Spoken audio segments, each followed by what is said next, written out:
Welcome to the Lightforge podcast slash maybe a YouTube video.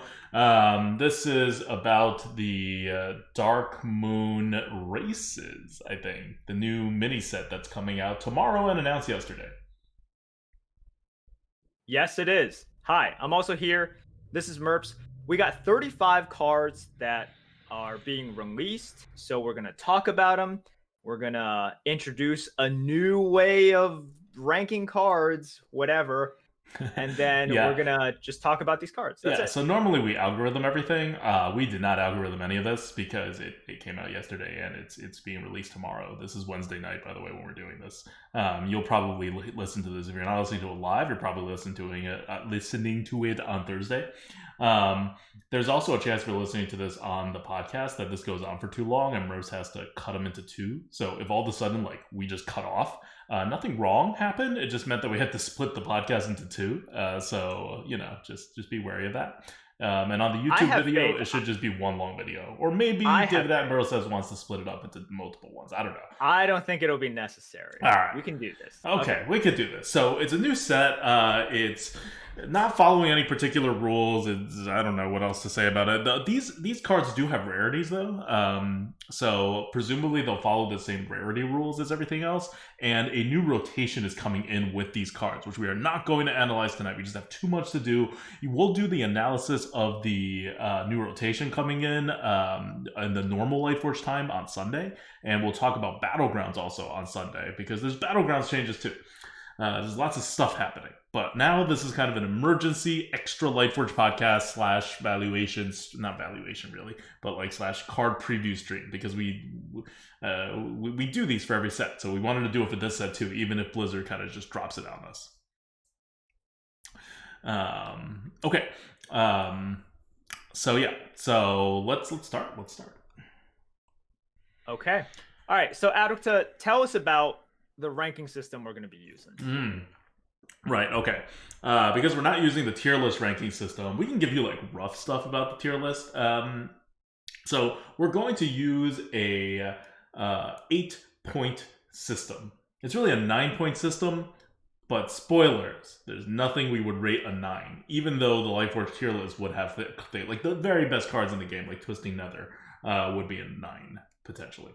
So first of all, leave it to Aduk to make things a little bit weird, a little bit unconventional. We're not doing a 1 to 5 or a 1 to 10.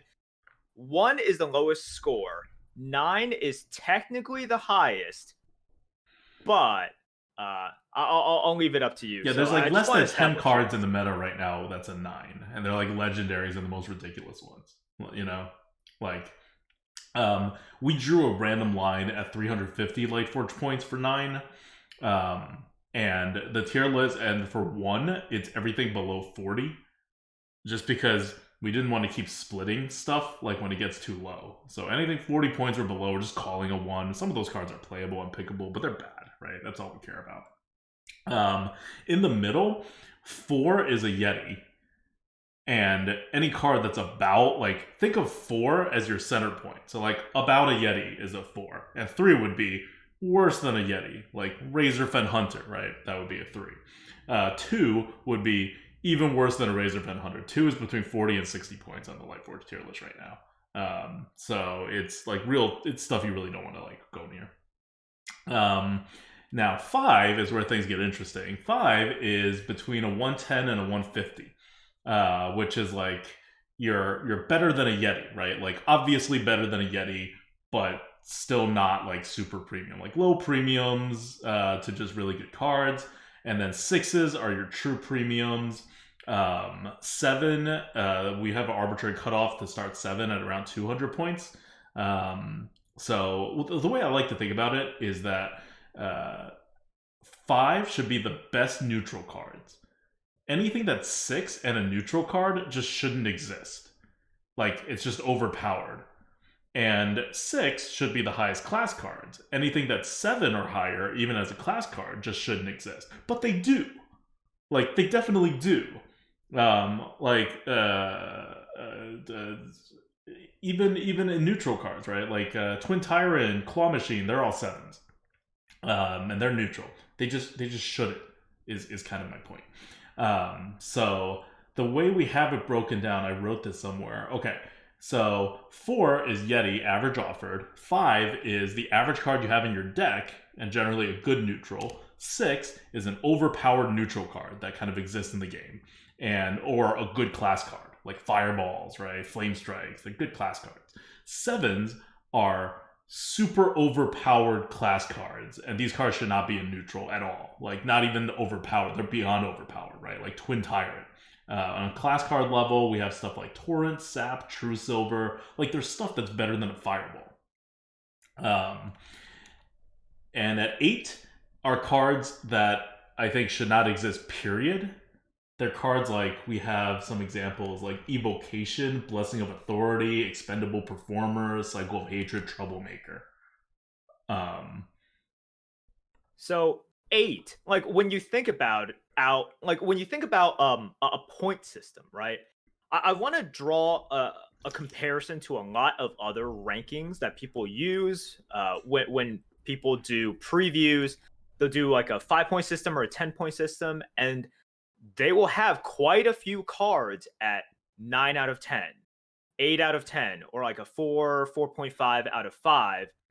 Whereas if you do it that way, I think it does a huge disservice to talking about really differentiating the great cards from the average cards. Mm-hmm. And if you look at the rankings from other people when they do previews, you would think that the game is just filled with all of these incredibly OP cards.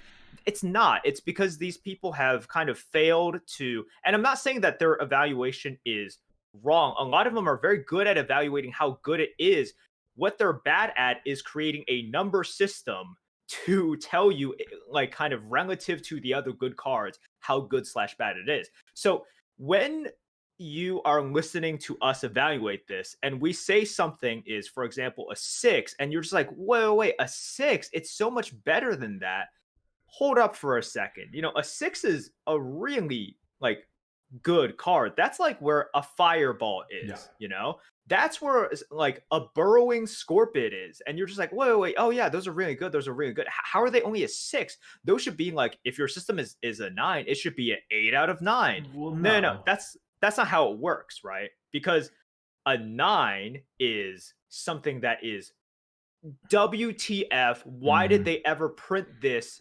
And there was only a handful in the game at a certain time. Yeah. And that's how it is. And that's always how it should be. An 8 is something that also shouldn't be in the game. Like Adukta said, Troublemakers, Expendable Performers, Cycle of Hatred. Like, if you compare Troublemaker to Fireball, there's no comparison. I would rather have a Troublemaker in my deck than 2 Fireballs.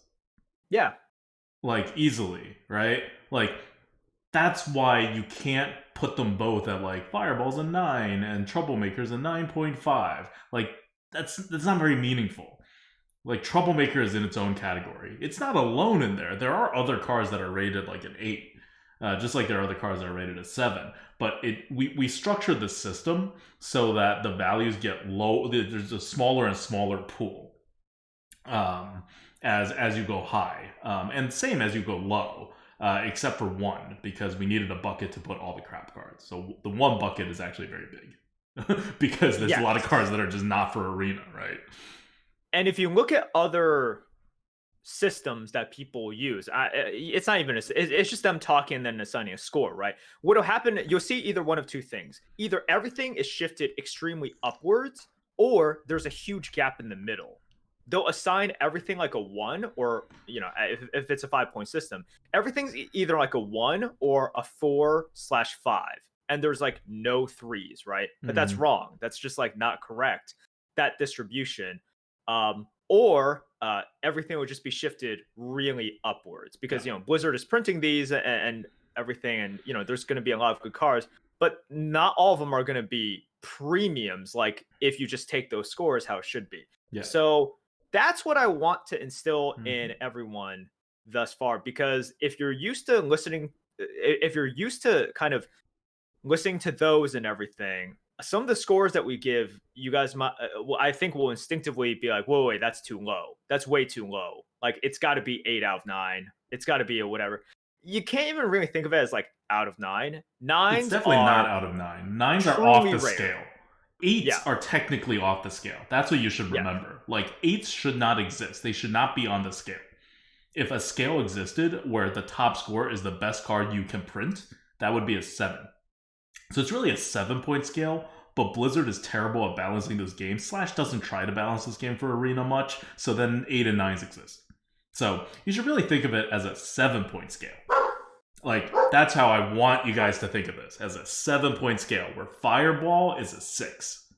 7 is stuff that's above a Fireball. And 5 is stuff that's between a Yeti and a Fireball. 4 is a Yeti-ish. 3 is below a Yeti, like a Razorfen Hunter. 2 is below a Razorfen Hunter, like a Kobold Geomancer. And 1 is stuff that's worse than a Kobold Geomancer. So just don't pick it, right? Like, you're almost never going to be forced to have a card rated in the 1 bucket in your deck. Okay, so there it is. Yeah, like, I wouldn't even worry about 8s and 9s. And you'll see why. Which is not a lot of 8s and 9s in this game by our rating. Okay. So, I mean, technically, like, even 7s shouldn't be in the game, but we're, like, kind of past that now. Like, the game should cap out at where Classic ends, which is Fireballs and Flame Strikes, and that's 6s. But, like, 7s kind of just exist, and you're going to see 7s. Like, really, 6 should be the highest. Okay. So yeah, think about it. Anything higher than a 6, it shouldn't be in the game. We don't like it. Anything higher than a 5 should not be a neutral. We don't like it. Think of it this way. Anything higher than a 6 on the scale that we're using tonight is higher than a 200 on the tier list right now. So we're getting into the super premiums. Yeah. Are there lots of super premiums in the game these days? Yeah, there's a good number of them, but we're talking super premiums here. Yeah. Okay, so let's start. First card, Crab Rider, which is a Murloc riding a crab and somehow not dying, which confuses me. Mostly because we've been taught by this game from its very core that crabs eat Murlocs. No, only hungry ones do. This one might not be hungry. I see. It already ate its Murlocs and it's full, and so this one's riding the crab. And no, this Murloc is smart enough to feed it something else and to have it never be hungry, so it won't eat him. Okay. Smart Murloc. All right, so this guy's a 2-mana 1/4 Murloc, neutral, common, with Rush and Wind Fury. If you guys remember, there was another card that was a 1/4 with Rush and Wind Fury. But that also had Taunt, I think, and it was 3 mana. And I forget what that card was called. I'm like super blanking on that card. It was like a pretty old card. It was a 3 mana 1/4 Taunt that had it didn't even have Wind Fury. I think it just had Rush. Gnomergon Infantry. Yeah, good job, Legendheart. Yeah. So here it's 2 mana. It doesn't have Taunt, but it does have Wind Fury. So it's a lot better than the other card. I give it a 4 out of our scale, so like around a Yeti. I think pings are very useful in this meta, and in like a lot of metas, and a Crab Rider is effectively basically 2 pings and can be a bad 2-drop at the same time. And it cleans up some like boards of like 1/1s or whatever pretty effectively. So I give it about a Yeti. I wouldn't take it over a Yeti, but I would say it's close enough to a Yeti. Yeah, I'm gonna use words that we use in like the card grading industry because I'm a Pokemon card freak. So with the Crab Rider, I agree it's a 4. I would say it's like a weak 4. You know, it's definitely weak 4. Yeah, it's a weak 4. Like like Crab Rider, if you were if things were just a little bit different, if our scale were just a little bit different, you would be a 3. But you are a 4. I agree that you're a 4. And we're saying that 4 is around the average card, like that, that you will kind of that you be get offered, right? Yeah. Not the average card in your deck, just average card that you're offered. Right. Average card in your deck is going to be a 5-ish. Average card that you're offered is going to be a 4-ish, but this is a weak 4. And I agree, pings are fine. The fact that you can use it for a 2-drop and it's okay is fine as well. Sometimes you drop it as Wind Fury, you can buff it. It's got applications. It's just not amazing. Yeah. Okay. Next is Armor Vendor. Where is Armor Vendor? By the way, the website we're using, just give a shout out because we're using it because it's the one with the nicest looking background, is outof.cards. Never heard of it before, but I checked out a bunch of sites and this one had the nicest looking background for our video. And without like random stuff, right? Like it's nice and simple. Okay, Armor Vendor is a 1-mana 1/3 battle cry. Give 4 armor to each hero. It's a 1-mana 1/3. 1-mana 1/3s are about as good as a Yeti, I think. It's a little worse than a Yeti. I wouldn't take it over a Yeti, but that's where I would put it. Yeah, I think it's right there.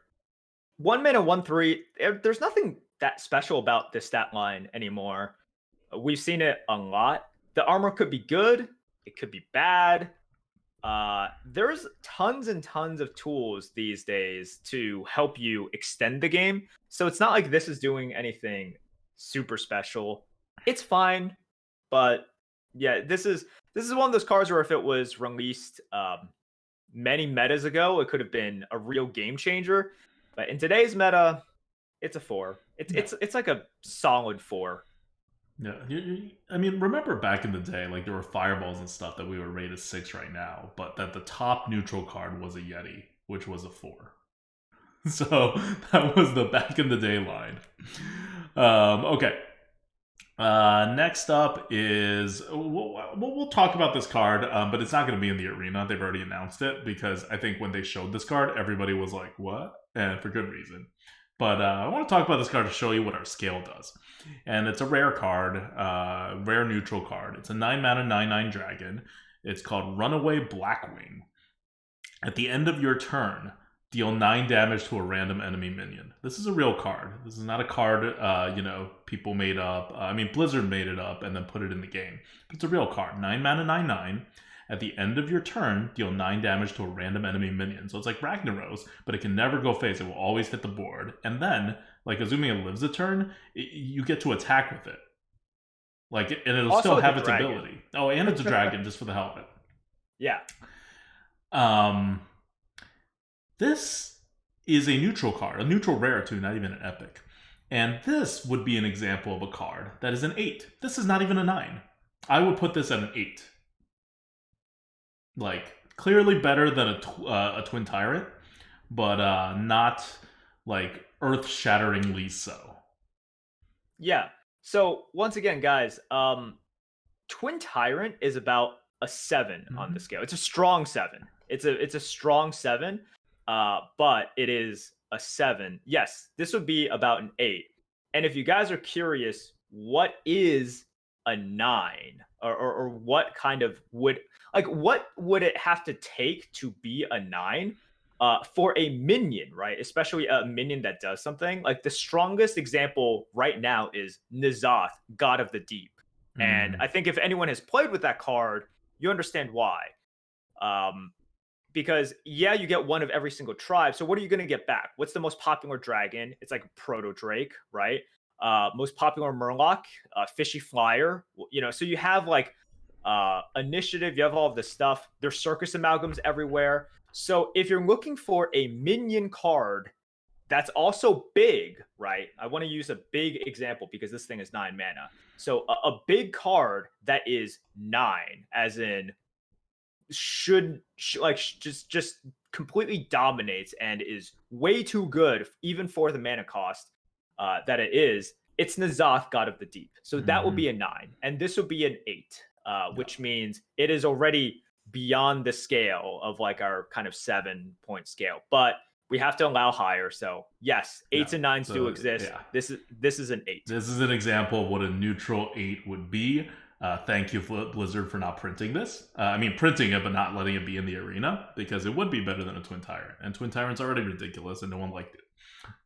Okay, Runaway Blackwing. Thought we'd cover it. Now let's get back to the more sane cards that are actually going to be allowed to be in the arena. Death Warden is an epic card. 3 mana, 2/5, neutral. Death Warden has the ability Death Rattles cannot trigger. Death Rattles cannot trigger. 3 mana, 3/5 is okay. It's not as good as a 3/4, but it's okay. It would normally be 2/5, 2/5. Sorry, You 2/5. said 3/5. Sorry, Yeah. I meant 3 mana, 2/5. My bad. But Death Rattles cannot trigger, I think, is a pretty powerful ability because you can play it on a turn that you kill something of your opponent's that has a Death Rattle, and then you have effectively silenced that minion. Now, a 3 mana 2/5 with a Battle Cry silence a minion would be insanely good. This is not quite that good. It's a double-sided ability. It affects your Death Rattles too. But overall, I think it's better than a Yeti. I would put it as a 5. Yeti's a 4. This will be a 5. Yeah, I think this is a solid 5, because it's not a pure silence effect. Because, for example, what is the thing? What are the 2 things that you really want to silence in this meta? It's Smug Senior and it's Proto Drake. Those are 2 big death rattles that we all have to play around in order to prevent them from getting more tempo on the Proto Drake side and more value on the Smug Senior side. The problem is a true silence, you can put it down and already deny them the value. For here, you can place it down, but then you have to kill it on the same turn. Otherwise, they can, kill this and then still get the value. So yeah, at the end of the day, a 2/5 is pretty decent for a 3-drop. So that, with the ability to do something a lot more, it's a 5. It's a solid 5. You'll take this with your other 3-drops. What else is going to end up here? Stuff like, I don't know, Orc will probably end up here, right? Just stuff that you look at and you're like, oh, that's a pretty normal neutral minion, but it's significantly better than a Yeti. I would never take a Yeti over an Orc unless I'm super in need of 4-drops. But at the same time, a Orc is not something top of the line like a Scorpid or something, right? So there are neutral cards above it, but this is kind of the, definitely a tier above Yeti. Okay, so that's Death Warden. Finally, you have the 1 neutral legendary that's entering the fray, Moonfang, 5 mana, 6/3, can only take 1 damage at a time. So you can think of it as a 6/1 with 2 Divine Shields. And for 5 mana, I really like this. I think you can kind of game 1. You guys know the 5/1 Divine Shield guy that's a 4-drop. So this is a 5-drop version of that, only instead of getting another attack as it should, it also just gets another Divine Shield. And that's pretty insane. It effectively adds 50% health to the 4 mana 1/5 Divine Shield and scales the attack up a mana as it should. So I'm gonna give this one a 6. You can't game all the 1 damages. You don't ping enough, and pinging with your face on something with 6 attack, that's not a win. That's a loss. So your pings have to be mage pings or from your hand. Yeah. All right. I totally agree. I think this is a strong 6, actually. I think this is quite a strong 6 card. The thing with this card is that everyone will be thinking, oh, there's here's one example of a way I can easily kill it. Here's another easy way I can kill it. Yes, those are going to exist. It's just I remember years ago when Ethereal Conjurer came out, and people saw that it had 3 health. It's 5 mana. Yeah, you get to discover a spell, but it dies to Raptor. And that's just became this rallying cry against Ethereal Conjurer. We all know better now. And of course, discover effects are differently seen nowadays. But that was, I think, one of the worst examples of people just being oh, okay, but you can kill it with a Raptor. You can kill it with a Raptor. And here it's wait, I can kill it with 3/1/1s. You think of Demon Hunters immediately with Command the Illidari and all of that stuff, right? Demon Hunters love their 1/1 rushes, or Derailed Coaster, right? People are oh man, Derailed Coaster owns this thing. Yes, there are lots of times in which this thing will, I mean, not lots of times. There will be times in which this thing doesn't get its full value. And in fact, you're taking kind of like a tempo loss from it. But much more often than not, this thing is going to create tons and tons of problems for your opponent. And if you're creating lots of situations in which you are behind on the board, first of all, it's tough for any card to be right there. So I think this is a fairly strong 6. Yeah. Because if you think about, like, what kills other 5-drops, what dominates other 5-drops? Oh, like a Fleet Hoof or a Rust Steed or something, right? And those are way more common than a Command of the Illidari, which is a very specific class card. So yeah, that's Moonfang. Quite a nice legendary. Remember, 6s are around where our fireballs are. Like a low 6 would be something like Assassinate, and then like a mid 6 would be something like a Polymorph, a Fireball, and then this will be like a strong 6. By the way, also in 6s, you could just look at our tier list, right? It's everything between 150 and 200. It's like Flame Strikes are there, Twisting Nethers are there, like Hellfires are there. Just all of your good removals are kind of there. But not quite to the level of your amazing removals like Sap, for example. Okay. So those are all the neutrals. We're going to now move on to class cards. We're going to go class cards by the alphabetical order of the class. We'll start with Demon Hunter. This list, unfortunately, is ordered to also include the dual class cards. So there's going to be 10 dual class cards. We're going to talk about dual class cards at the very end. So for now, we're just going to go over the single class cards. First up is Ildari Studies. Simple one. 1 mana, discover an outcast card. Your next one costs 1 less. I have it at a 6, like a low 6, I would probably say, like a weak 6, as Merps would say, because Discover is very powerful. Outcast cards are all class cards, and when you discover it, you add it directly to the right of your hand, so it automatically triggers the Outcast.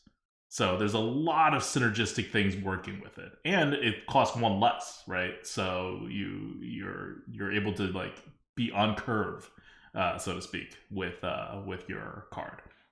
So I think it's quite a powerful card. Like it's nearly Fireball level in the same tier, like a weak 6 instead of a mid 6 like Fireball.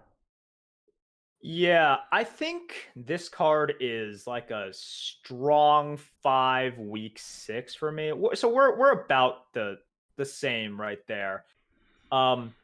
It's really really powerful in the mid game, and or like obviously in the late game it's really good. In the mid game it's also really good. The problem is, unlike other studies where you can bank it, right? Here it's much tougher to bank because you get it immediately to the right side of your hand, and then it becomes not outcasted if you're waiting on it. So that's really the problem with it. If you look at other studies, you are banking it. You're truly banking the potential there and discovering. Here, if you want to use it like turn 1, turn 2, you kind of, I mean, you can, but it's not great. So that's what takes it away for me, slightly.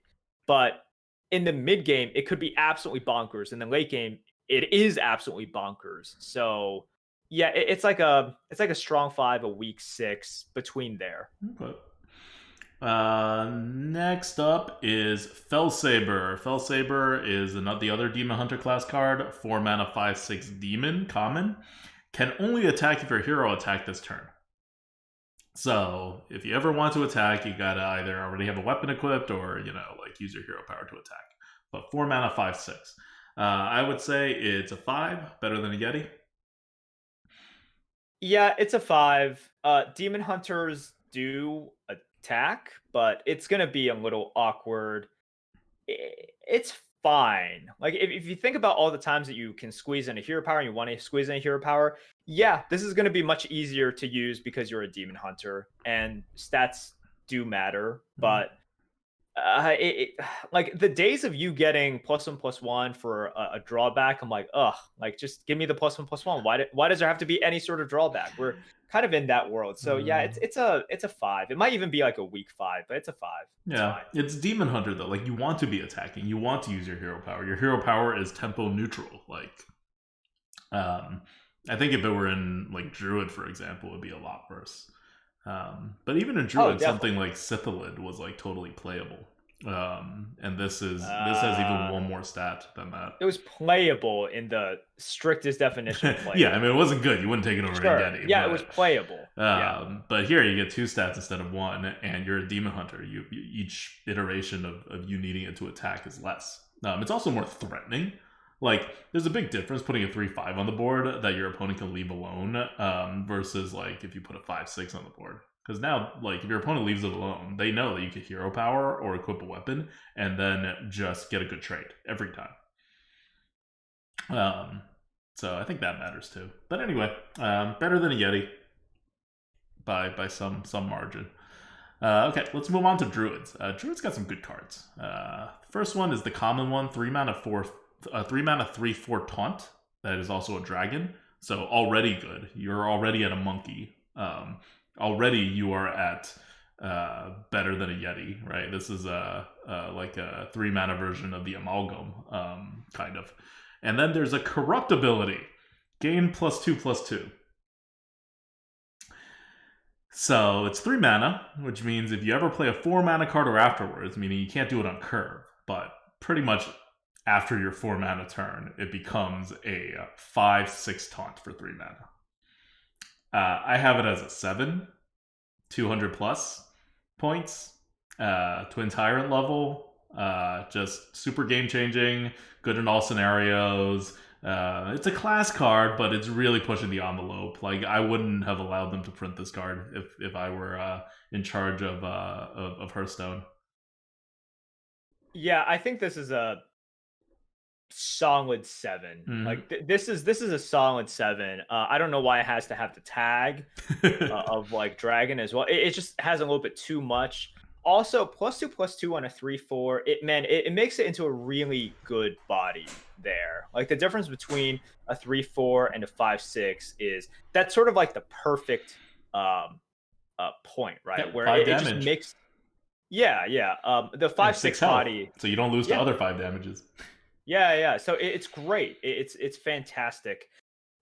Solid 7. Once again, doesn't break the game, right? It's just cheating out a lot of stats, which is very impactful. But these days, you have cards that do a lot worse. So yeah, it's about a solid 7.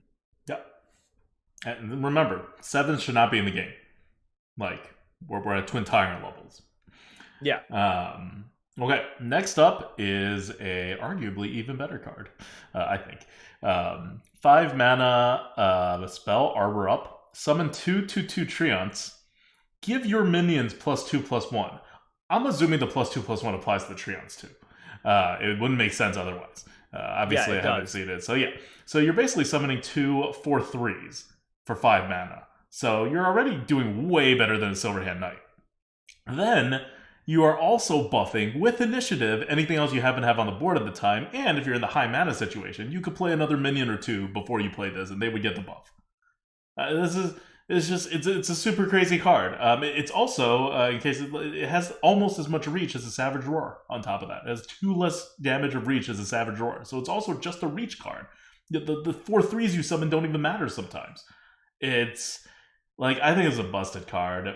I couldn't quite bring myself to give it an 8, but it's a strong 7, or maybe a weak 8. I think this is a solid 8.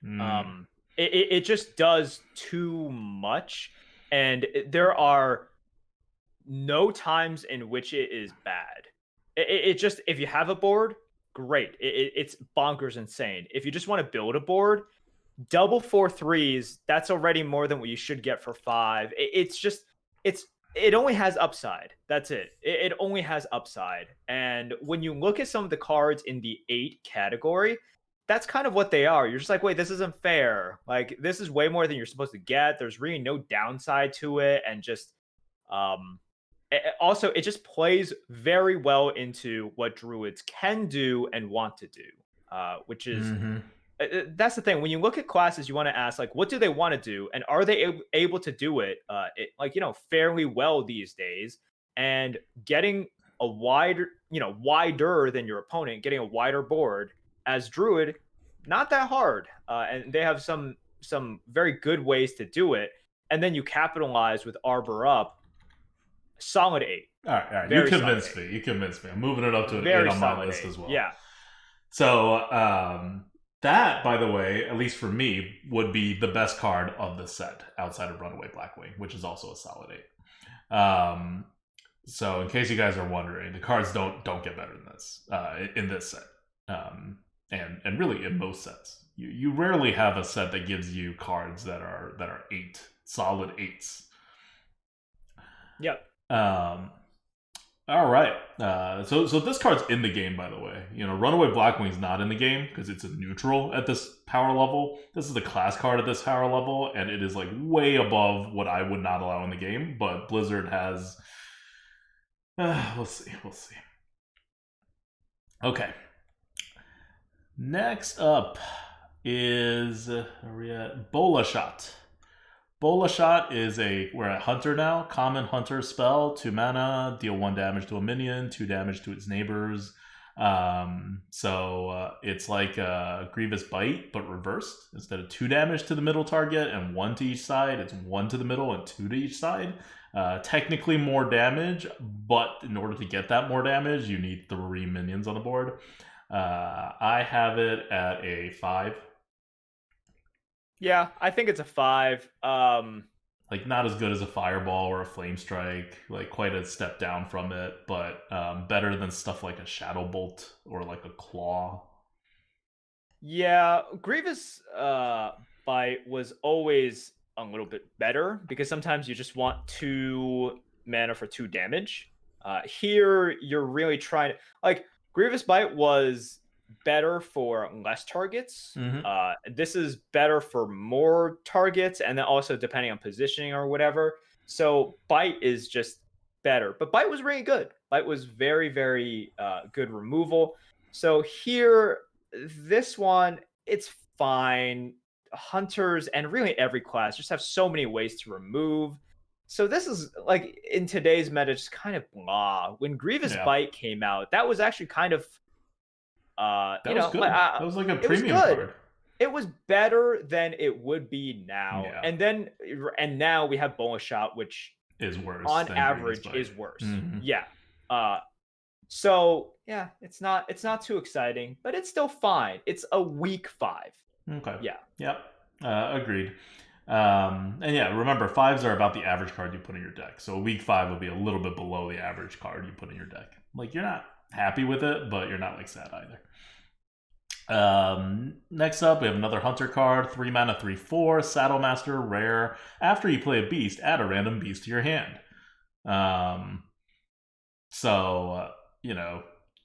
It could potentially generate a lot of cards, or it can generate no cards, depending on if you have beasts or not, and if the beast that you get is playable. I have it as a 5, probably a strong 5. Would you want it to be a weak 6 or a? No, it's just a 5. I don't think it's a strong 5 at all. Actually, I think it's just a 5. It can chain itself. It could chain itself. So those are the good situations, right? Like you get some like 1 mana beasts, right? And then you play them, and you get another one, and you play them. The problem is beasts are really hit or miss, as in just not great. Like pretty, So that's kind of the issue with it. Yes, there are those times in which late game, you can construct a situation which, oh man, I need cards. I play the Saddlemaster, I play a small beast, and then I just keep on like playing all of this stuff. Beasts just aren't that good on average. You can hit really well, but most of the times, number one, it's going to be hard to fit that in. Number two, you're going to want to get a beast back that you really like. And card generation these days is just easier. Ungoro's coming back in the next meta. So your wasps and your snails are all coming back. Yeah, I mean, they're coming back.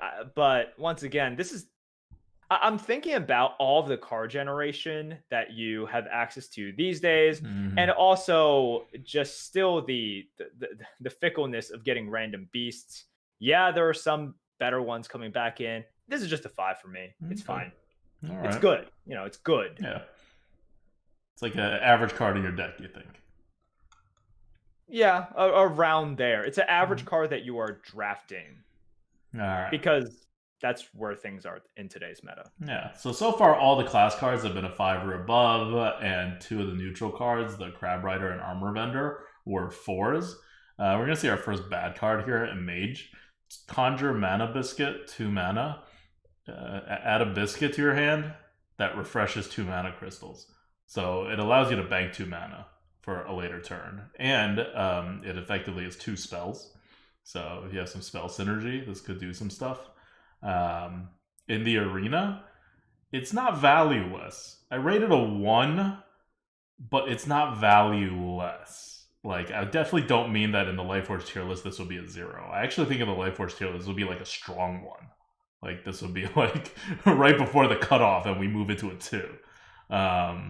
Because it's a combo card, right? And these days there are combos. Like, you legitimately do want to have some combos in your deck, and mages have some combos that deal with spells. And if you're playing control, banking mana is also like a really good thing to do. Now, none of that makes it good enough to replace a card. You're losing a card by doing this, but it's not a valueless card. Yeah. Look, this thing can definitely accelerate you in that you can put out more stuff. The problem is it's no innervate, as in you don't get to actually bank mana. So you don't get to play that. Well, you do get to bank mana. You don't get to ramp mana. Yeah, you don't get to play that sexy 8 drop or 9 drop early. You just can play smaller stuff and more of it in one turn. So you get to explode out for a turn. Great. Yeah, that just doesn't do much. If it were at least an innervate effect, it would be better, but it's not. Yeah. And it would be much better if it were an innervate effect. Yeah, it would. Like, you get to bank an old school innervate for 2 mana. Oh, yeah. Okay. Next up is Glacial Rider. 1 mana, 1/3. Spell Burst, deal 3 damage to all frozen minions. It's a rare mage minion.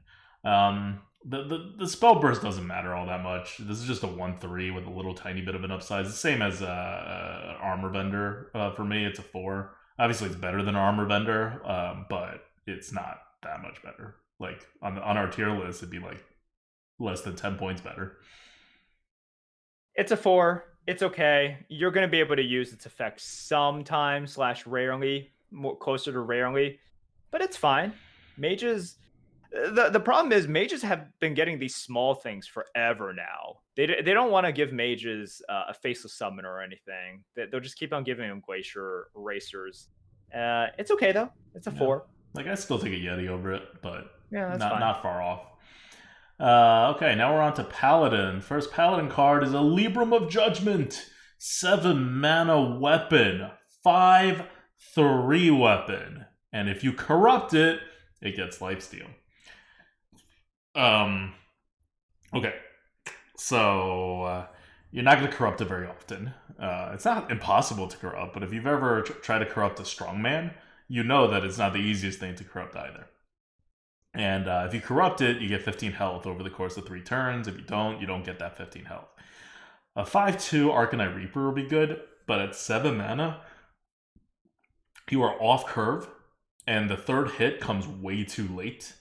So it's a lot of damage. It could potentially go phase. You could potentially heal from it. It's like kind of like a weird Swiss Army knife that you can't really control. But you're just putting way too much mana into this thing for a non-curve card. I think it's playable. I give it a 4, like around where a Yeti is.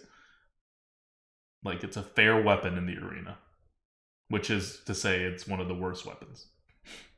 Yep. So once again, guys, if you think, wow, Murphs and Adulta, you guys seem to miss the fact that it's a Libram and it can be reduced in cost. Super relevant. That doesn't happen. It is absolutely irrelevant because I see some people commenting that right now. You do not draft Librams and Libram reduction in the arena. Yeah, I mean, sometimes you do. You do. Sometimes you do. For 1/3 Libram reduction, like, that does you it. have this because it's not a good card, first of all. And you are drafting Libram reduction cards in your deck, and the chances that you're able to play them in the same game, we're talking super low chances here. We didn't build Libram reduction in like when that first came out. We did the scores, and then we added Libram reduction in because we tagged things afterwards. So the system was built in, but it didn't know there were any Librams until you calculate all the scores once. Then you'll know like where Librams are taken. So then you know how many Librams you're going to get. So that's how the algorithm works. The whole Libram reduction existence in the arena was worth less than 5 points on the Lightforge tier list. It like doesn't move the needle. Yes. So this, whenever you have synergies together, it's a matter of how good the synergies are independent. Like the synergy cards are independently as well. Mm-hmm. So for example, when you have dragon synergies, a lot of the times they're just good independently. So you're taking them, and it makes the network much stronger because you're just taking them independently as well. Because this card is not great, and because if you look at all of the other Libram cards and they're not great, you're not taking them, it's not super plentiful as well. So it ends up being there is no Libram reduction in Arena, essentially. Will you see it sometimes? Sure. You probably play a lot of Arena if you're seeing Libram reduction. I'll just tell you that. I mean, it's a couple points, right? It's like the same as like having like a beast tag or something. It's a little better than having a beast tag actually for Paladin. But you get the idea. For Paladin. Well, no. I mean, like it's better than having a beast tag. Like, say, like if you're a Druid, right, and you have a beast tag, you'd rather have a Libram tag in Paladin than a beast tag in Druid. Would you? Yeah. Mark of Yasharaj. Yeah, because there's not much else besides Mark of Yasharaj. There's some other like neutral stuff as well, but anyways, like if I won't argue about like 2 points or so. Yeah. Okay. So, next Paladin card is Imprisoned Celestial. Did you tell people what you ranked it? Yeah, I said a 4. Okay. Yeah. Are you good with a 4 around a Yeti? Yeah. I mean, I think it's like a weak 4. Okay. Like, you take a Yeti over it? I agree. Yeah. Oh yeah, definitely. I do give it some value for being 15 damage to the face, though.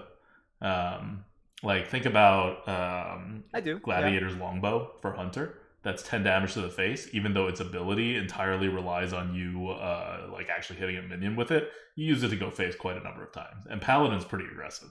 So 15 damage to the face is still 15 damage to the face. Alright. Next one is Imprisoned Celestial. 3 mana 4/5. A rare card for Paladin. Dormant 2 turns. But Spellburst. So Spellburst only triggers after it comes out of dormancy. Spellburst, give your minions Divine Shield. So 3 mana to dormant of 4/5 is not all that great. But we've seen that dormant does have value in and of itself. If it didn't have the ability, it would not be a good card. I would put it like definitely below a Yeti. No questions asked. But the Spellburst, I think, is actually kind of insane. Because you just have to plan out using a spell. And most Paladin spells are kind of usable whenever. They have like almost no conditions besides having a minion on the board. Or like having some target of the opponent. And there's no way your opponent can really like play around this. They can clear all the rest of your minions, of course.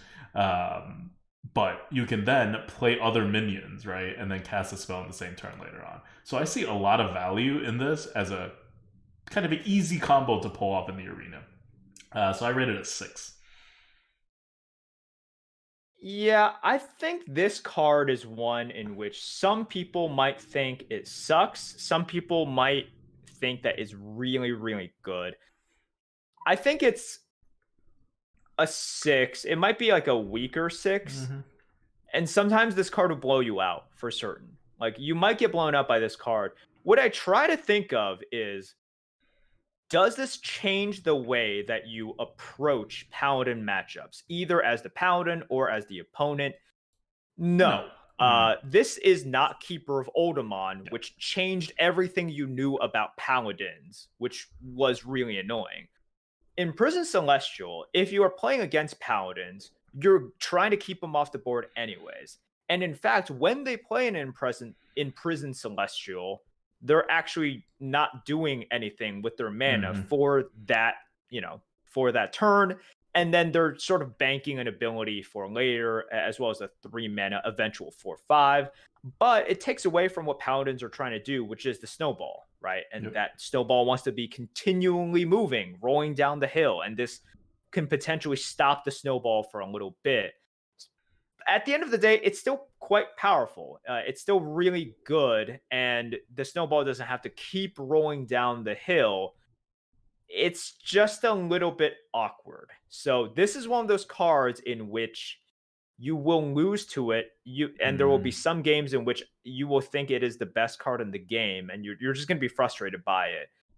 But I think altogether it's kind of like a lower end 6 because it is awkward, and I can totally see what the developers were doing when they made a card like this. It's like Dormant for Paladin is typically not what they want to do, and then you have like this sort of stuff. So the design is kind of cool. I've seen some people talk about for like it has interesting maybe applications in Constructed. I have no idea. All I'm gonna say is that this is you're gonna see some mixed results with this card, I think. Yeah, 6 is where Consecration and Blessing of Kings are. This is not as good as Consecration. I don't think it's as good as Blessing of Kings, but I think it's close. That's where I am with this card. Keep in mind, at least Blizzard has that give all minions Divine Shield effect at 5 mana in an actual card that is in Basic or Classic or something like that. And here you get it. You're guaranteed a minion on the board, and you get it for what is essentially like -1/-1 of stats compared to what you would normally get from a totally decent Yeti-like Dormant effect. So you're getting a lot of value on that. Now, you have to have a deck that can use that value, and you have to have a spell to trigger it. Like, it's also Paladin, right? So you may not have all the spells. But I see a lot of potential for this. Spike Ridge is coming back as well. Blessing of Authority is still in the game. You have your Librams, right? Like, there's just a lot of things. There's a lot of interesting things to do that may feel a little constructed-y, but I think you could pull it off in the arena because it's so easy to do these synergies. All right, next up, Light Steed is a priest card, rare, 4 mana, 3/6, elemental. Your healing effects also give affected minions +2 health. Hold on. Does this mean +2? Okay, I see, because we were talking about this before. Your healing effects also give minions +2 health. That's max health, right? So they don't get 4 health if they're injured. They only get 2 health if they're injured. They also get 2 max health, but they also get 2 max health, but not filled max health. So they don't get 4 health. They only get 2 health if you use your hero power to heal it. Because it does make a little bit of a difference if they get 4 health instead of 2 health. No. They get 4. Oh, like they get 4 health if they're... So they get 2 max health and they get healed. Yeah, like they get... Yeah. Okay, I see. They get 4 if they are... like. All right. Yes. I will change my rating of that then. I thought you just got the max health if you have like full health or something, right? Rather than getting 4 health. So if you're getting 4 health, and even if your minions uninjured, you can use your hero power to give it +2 health. It also synergizes really well with Holy Nova. I'll give this a 5. I had it at a 4, but that's when I thought it only gave 2 health. Oh, yeah. So, like, chat right now, a good way to think about it is whenever you are healing something, give it a free Power Word Shield. Mm-hmm. So Power Word Shield, like, quote, heals it for damage, and also increases the max, right? Mm-hmm. It just like shifts everything up. So yes, if you heal using your hero power, it would be like +4 because yeah. Okay, so you're changing it to a 5. Mm-hmm. Yeah, I think it's a 6. I like the effect. I don't think it's like a strong 6, but I think it's like a 6-ish. It's just really powerful. There are multiple ways that you can heal either one or multiple minions right now. And this is exactly what Priest wants to do. Just stay on the board, use their disgusting value. So I think this is like a solid 6 minion. The only reason I don't think it's higher is just because in today's match, it still doesn't do as much as those disgusting like 7, 8, and godlike 9 cards do. So this is good. It's very well statted for an effect that you want to stay around, and it just helps pre-sell. So the value of the effect is about the same as, for example, a mage to deal 2 damage instead of 1. It's not quite to the level of the mage elemental that makes your hero power deal 3 damage instead of 2. And its stat distribution is the same as that mage card. So that mage card is insanely good. But I'm saying this is, as you get closer and closer to what a normal hero power is worth, the less you gain from it, right? Like, give a minion 4 health is kind of just what 2 mana is worth. So yeah, you get it for free, but you're not getting any extra tempo out of it. You're getting purely card advantage. And these days, you have such easy ways to get card advantage, especially as Priest, that it just doesn't matter that much. It makes trading potentially easier, but it also makes trading, like, you're also having an inefficient time if you're trading with anything that's not injured. Because you could give a +2 health and then it lives, but then you are not actually healing it too. So then you're just giving a +2 max health without the healing. I think it's going to be more awkward to use than people realize, like, once you see it, like, in practice. So that's why I only give it a 5. Like, I don't see a ton of value off the hero power. Like, I see a significant amount compared to if it didn't have the ability, but not anywhere close to, what's the mage elemental I'm thinking of? I keep forgetting the water elemental. No. Arcane Amplifier. Oh, you're thinking of the amplifier. Yeah, and Arcane Amplifier is only a 191. So Arcane Amplifier would be a strong 6, and this is definitely worse than an Arcane Amplifier, I think. Yeah, I agree. I mean, like, so Arcane Amplifier is a strong 6, right? Yes. I think this is a 6. Like a fireball level? I'd rather have a fireball.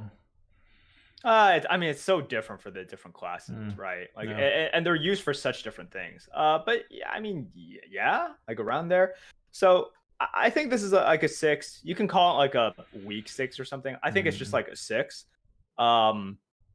Yes, there are ways to gain value. I think you're still able to use this to really good effect. And at the end of the day, I just looking at how Priest games go, there's still a lot of value in not using up cards. So that's fine. Like, I also saw someone ask like where Water Ellie is. Water Ellie is like a 150, so it'd be right between a 5 and a 6. Yeah, it's like a So I basically think this is worse than a Fire Ellie, and Merch thinks this is better than a Fire Ellie. You mean a Water Ellie? That's right, Water Ellie. Yeah. Yeah. Although, like, chat asked this question. First of all, these are very different. Like, Water Ellie's effect as well is very, very different, and you have to look at it.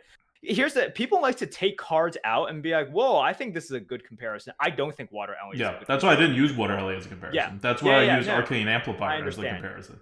But I wanted to point this out because someone asked that. I'm like, I think other people might think of this as well. Water Elemental is a bad comparison to this card because they do things very differently in many ways. And not only is it freeze for mage, but like one is built in and is more board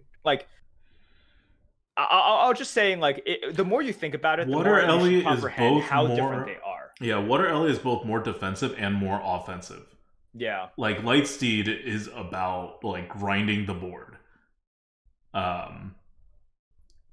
Whereas Water Ellie can burst you either way. And they both combo in different things. But like, outside of the stat line, like outside of just playing it on 4, even playing it on 4, Water Ellie actually does something, even if it gets removed, and Lightsteed doesn't.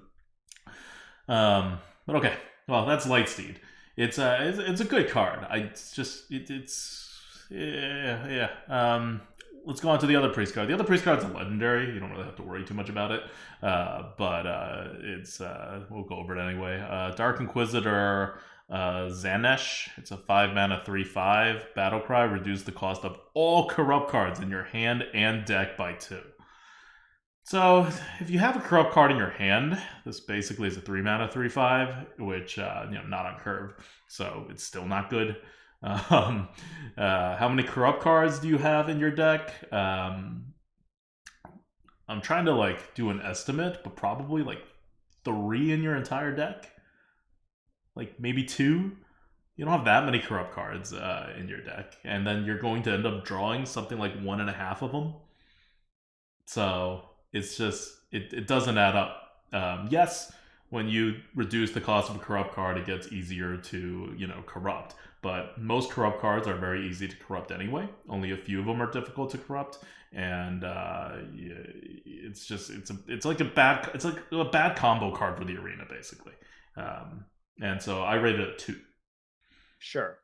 Also, you probably don't have it lined up, but you're not actually showing the card right now. My bad. Yeah. I don't know how you see it, but you are getting much worse at lining these cards up. Yes. My bad. But yeah, this is I think this is one of those cards in which people will severely overestimate how much they're going to be able to use this. It's not a good card. I think people in their head, if I'm just asking, it's like, how often do you have a corrupt card in your hand? They're like, all the time. Mm-hmm. All the time, smile. No, you don't. And a lot of times you'll have used it before. So no, this isn't good. You say it's a 2, I'm fine with that. I don't really care so much. It's just not good. Yeah, it's just not good. All right. Next up is rogue cards. Let's start with Sparkjoy Cheat. This is a really interesting card. 3-mana 3/3 rare. Battle Cry. If you're holding a secret, in your hand, cast it and draw a card. So you not only get to draw a card, but you get to save 2 mana on your secret cast. And all you have to be doing is holding it in your hand. You don't have to have it on the board. But it's otherwise a 3-mana 3/3 if you don't have a secret. Wow, imagine drafting rogue secrets. Ooh. So a 3-mana 3/3 is somewhere on the low end, the very low end. It's between a 2 and a 3. If you just have a generic 3-mana 3/3, they're bad. So this one I'll put into a solid 3 because it does have a synergy. You do have rogue secrets sometimes. I think I take less than 1 per run. But there's another secret coming into the meta. So maybe, I don't know. Yeah. You just don't want to be drafting rogue secrets. A 3-mana 3/3 isn't great. If you have a secret, I think you're less excited about getting the secret in play than you are about drawing the card. Yeah. So it really sucks that you have to have a secret in order to draw a card. Yeah, it's not good. You don't want this because you don't want secrets, and without secrets, it's pretty trash. Yep. So just don't overestimate the upside. It's a very small upside, but it is an upside. So, it's better than a 3/3. It's nowhere near a normal 3-drop though, in value. So it's still a 3. It's not a 4. Yeah, for me, it's a weak 3, but it doesn't matter. A 3, a weak 3, sure. All right, next one is the Secret. This is a great example of how bad rogue secrets are. 2 mana, Shenanigans. Secret. When your opponent draws their second card in a turn, transform it into a banana. So, 1, bananas aren't all that bad in Arena. 2, because you're not ruining any combos or anything. You don't know what the hell you're drawing. 2, this will not trigger for a very long time. If you're facing a rogue and they play a secret and their secret doesn't trigger after a turn, you have a pretty good idea it's Shenanigans or maybe one other secret. And you can just not draw a card. You can still generate cards. You just can't draw another card besides the one you draw at the beginning of a turn. It's super easy to avoid. And then you would have spent 2 mana on a secret that does nothing for probably the entire game. So I think it's an easy 1. It may be actually like a literal 0 on our tier list. Easy 1. And we only say 1 because we don't do 0 on this thing. It's just an easy 1. Yeah. Everyone can see it. I don't need to discuss Okay. this. It's so easy to see. Next up is Mist Runner. It's a common card, Shaman. 5 mana 4/4, Battlecry. Give a friendly minion +3/+3. Overload 1. So that's 7 stats, 7 sevens worth of stats for 6 mana. So that's like an extremely fair card. So it's a 4. It's like shocking how fair this card is, I think, for Shaman. Okay, let me ask you a question, because I think some people out there are going to be like, wait, isn't this just Faceless Corruptor? Question mark, question mark, question mark. And no, it isn't. But I have seen some people in other people's chat basically say, wait, like, how can this be not great if this is kind of like a Faceless Corruptor, and it's just lacking in many ways from Faceless Corruptor, in many What does many Faceless ways. Corruptor do? Why am I like... Oh, wait, isn't Faceless Corruptor like double rush? Yeah, double rush. That's a double rush one. Yeah, that's very different. Very different. And Well, right. Like, you have to transform, so like sometimes it like this could be better in stat wise. I'm not saying. Yeah, in some situations. Although this doesn't have rush, right? Yeah, so only like less than half its stats are rush. Yeah. Which is very different than having all of your stats be rush. And that one has 2 more stats. Yep. No, not 2 more stats, my bad, because it has to transform something. So it probably has less stats, but like much more rush stats. I think it's fine. Like, this sort of buff is one that definitely matters. Like, the more buffs you give, the more it matters. So I don't think that it is as good as some people think it is, but I do think it's better than what you're giving it. You think it's better than a Yeti? 4. Huh? Yeah, I think it's a 5. I think it's like a... I don't know if it's a solid 5, but I think it's a 5. It's fine. You are paying a decent amount for it. You're paying a lot for it. Like, it's not a 5 drop unless you have another minion on the board that can actually benefit from the buff. And even then, it eats up your 6 drop. So it's not good on curve. Like, people think it's good on curve, but it's actually not good on curve. Even when it's played, it's just kind of okay on curve. And when you can't play it, which is in any scenario that you don't have something relevant to buff on the board, then it's like super unplayable, right? Because it's not even just a bad 5 drop, it's an unplayable 5 drop because you overload 1. So it's an extremely awkward card until late in the game.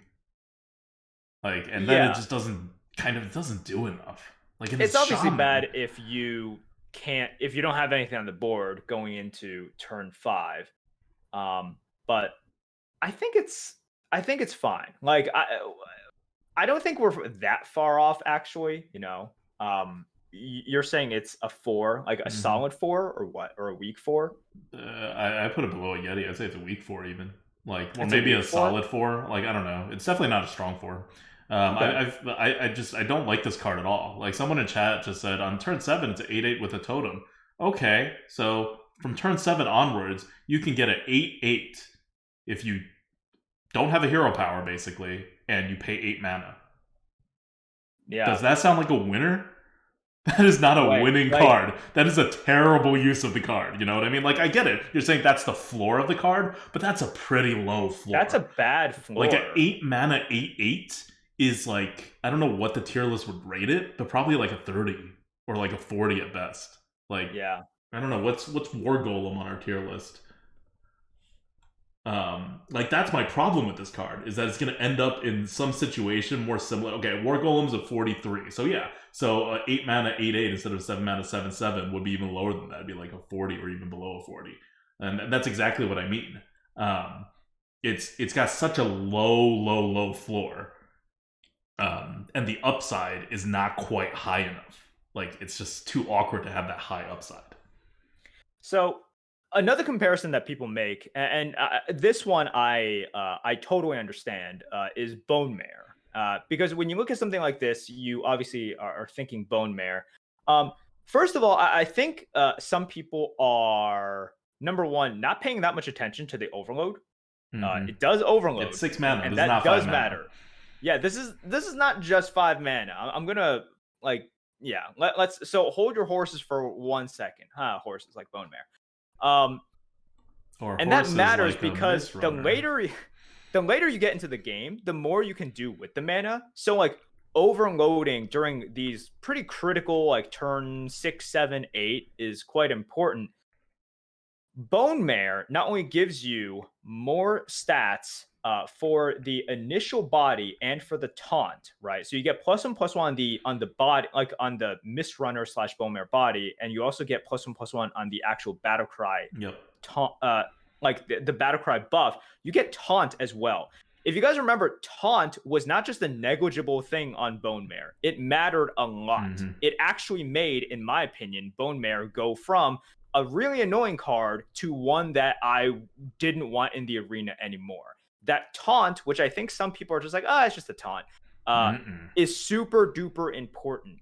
It closed out games. It made it such that I'm putting these stats on the board, and then you had to deal with it.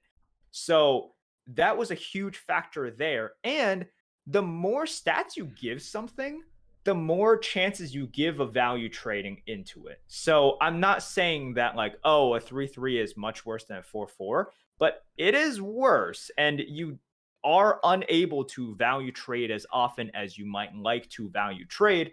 So all of these things put together, yeah, like it's worse than bone mare. And then of course bone mare is not so much worse than bone mare. Yeah.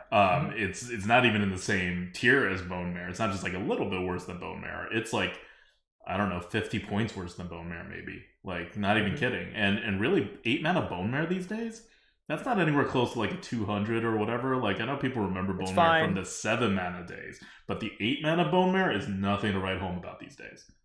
Like, 8 mana bone mare is, I don't know, worse than a Frozen Shadow Weaver, about the same as a Frozen Shadow Weaver. Like, what would you rather have, an 8 mana bone mare or a Frozen Shadow Weaver? I don't know, it seems about similar to me. And now you have a card that's like 50 points, 40 points below a bone mare, and then you have a card that's, I think, worse than a Yeti. Yeah, that's where we're at, by the way. Like, whenever you're, you got to remember, whenever you're mentioning cards from previous metas that were really good, right? You got to watch out and think, wait, how long ago was that? Was this before Twin Tyrant or after Twin Tyrant? Yeah, and especially Bone Mare has been a while. So we can talk about Bone Mare, right? And we can also talk about stuff like Zombie Chows.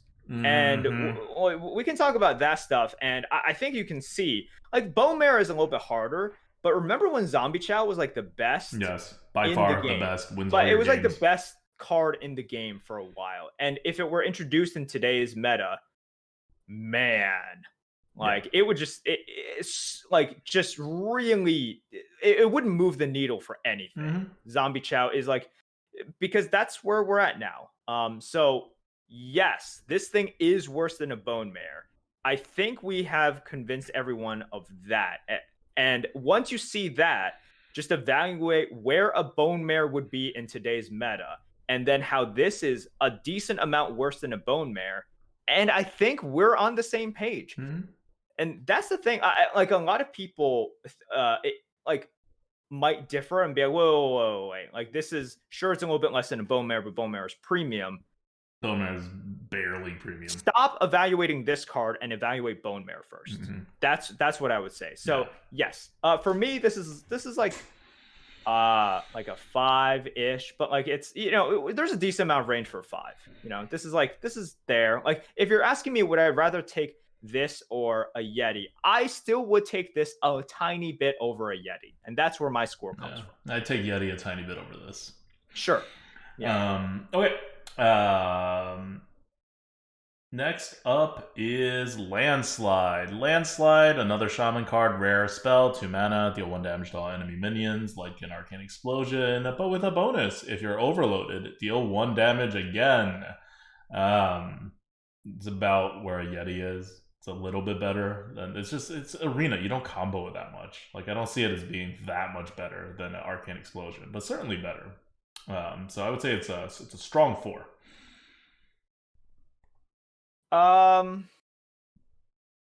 I think it's a 5. There's quite a few ways to overload. A cheap way to deal consecration damage is nice.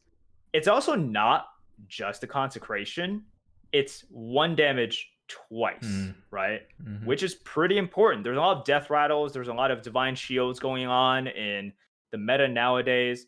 So I like this card. I think it's a 5. People also make a good point in chat that Spell Totem also doubles its damage to deal 4 if you get it. Okay. You know what? You guys convinced me. I'm down for 5. I'm down for a low 5 for Landslide. I think it's a fine 5. It's like a solid 5. A solid 5 is like a Frostbolt. Yeah. I'm there. Yeah? Okay. I think I'm not quite there yet, but still, yeah, a 5. All right. Next up, Warlock. Warlock has 2 cards. One's a legendary, one is not. Let's do the not legendary first. Not legendary is Backfire. 3 mana, draw 3 cards, deal 3 damage to your hero. I think this is an easy way to math this, and it's the equivalent of using your hero power twice. So yes, it's 3 cards, but it itself is one of the cards that you have to replace. So it's like you get to use your hero power twice, which means you get to do that for 1 less mana than you otherwise would use it, and you get to take 1 less damage. So it's essentially a 0 mana card that refreshes 1 of your mana and then heals you for 1. That's not good. Yeah, it's bad. It does get you the cards immediately, whereas you have to keep using your hero power, and you can use it in conjunction with your hero power to really do stuff. So it's not quite that bad. And refreshing a mana, it's still gaining a mana, right? It's not like the Mana Biscuit where you are net 0 on your mana. This, you actually do still get a mana back. It's not quite Innervate, but you do get your mana back. And Innervate's a decent card these days, I think. Not Yeti level, but Innervate's like a 3, I would think. And this, I would put it as a low 3. Yeah, it's a low 3. There's so many ways to draw cards for all classes or generate cards, especially for Warlocks now. Health is important. Mm-hmm. Doing this to draw that, it's just not... It just doesn't really benefit Warlocks to have this card right now. In different metas, in different years, this could have been something. Mm-hmm. But right now, this is not good. And with the way that Blizzard is trending, a card like this probably is not going to be good right now or for the future. It's not trash. Week 3 is definitely... You are going to be drafting 3s in your deck. 3s are... Not a lot of them, but... Not a lot of them, but you will have some of them. So will you end up with a couple of backfires sometimes? Not a couple of them. I mean, will you sometimes draft it? Yeah, you will. But with the multitude of ways that Warlocks can draw cards on top of their hero powers, some being broken, like Twisted Knowledge, others just being, really good, like really, really good, like Claw Machine, for example. It's not needed. It's not good. Coast in chat says it's worse. It's a worse Raised Dead. It's a much, much worse Raised Dead. Yeah. Like, Raised Dead is really, really good because not only does Raised Dead is about 1 mana more efficient at drawing you, by the cards drawn per mana ratio is about 1 mana more efficient, which is kind of big. But also, Raised Dead is a curve card because it can help you fill in the gaps of your curves, like in the mid curve area, because it's 0 mana. You're drawing stuff that you've already played. Yeah. Right? Yeah. So they're like 2 drops, 1 drops, and they may not be like, oh no, do I really want a 1 drop or 2 drop later on? But they help fill in your 5 and 6 curve if you need it. And you don't have that at all with Backfire. In fact, if you ever play Backfire on a curve turn, you've been really set back because you're down 3 mana still. So it's we have Raised Dead very high in Warlock. And Backfire would be very low. Like, I don't think they're particularly comparable. Like, that 3 mana that you have to spend really hurts. Okay. Next up is Envoy Rustwix. This is a legendary card, Warlock, 5 mana, 5/4 demon. It's going to be my favorite and least favorite card in the entire game after it comes out. Death Rattle. Shuffle 3 random prime legendary minions into your deck. Prime legendary minions are those ridiculous stuff. And your normal legendaries in that category shuffle 1 in and are otherwise pretty good minions, like by themselves. They're like normally statted. They're actually like better than Yetis, even without the Death Rattle effect, and they have the Death Rattle effect. This one's a 5 mana 5/4, clearly worse than a Yeti, but you get to shuffle 3 of them into your deck, and you are a Warlock, which means you get to dig for them. I think this is actually a fairly powerful card. I would give it a 5, despite the fact that it is anti-tempo. It's also a demon. Yeah. Look, first of all, having a demon tag nowadays is really good. Which and also, there are ways to generate demon. It's just really annoying. Like, you're gonna have created by into this, and then a huge prime created by this. You're going to be really annoyed, but that's Arena nowadays. And with Envoy, I agree. I think it is a very, very solid 5. It's a strong 5 for how anti-tempo it is, which is surprising because if you're going anti-tempo for Warlock, it better be amazing. Yeah. Like, we heavily penalize. And I think a lot of people would agree, you just want to play tempo, and then you have all these amazing generation and card draw on top of that as Warlock. But this, by shuffling 3 primes, and the primes, when drawn, all having an extraordinary immediate effect, that's really good. The problem is you do give up 2 stats at least on the initial body, which does matter. You don't want to lose the board. There is a chance you never draw any of the primes, but shuffling 3 of them, that's really good. So yeah, I think this is a strong 5. What I like about this card also is that for Warlocks, especially in this like back and forth meta, you need a way to lose the board. Like, you can't just keep going tempo because they're going to flip it on you, and then you need some resources and some to replenish. So that's why Scrap Imp is one of the super powerful cards in Warlock if you draft the right deck. This is more flexible.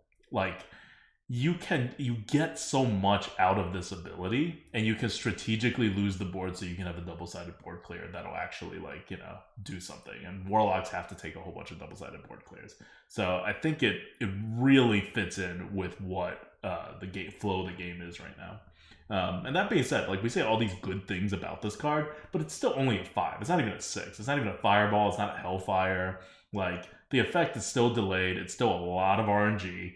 Not just with when you get these things, but also what these things even are. Not every Prime Legendary is good.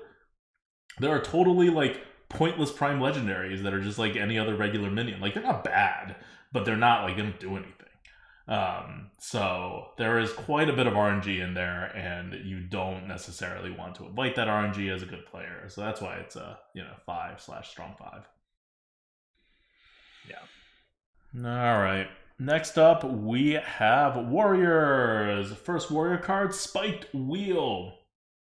1 mana, 0/2 weapon, has +3 attack while your hero has armor.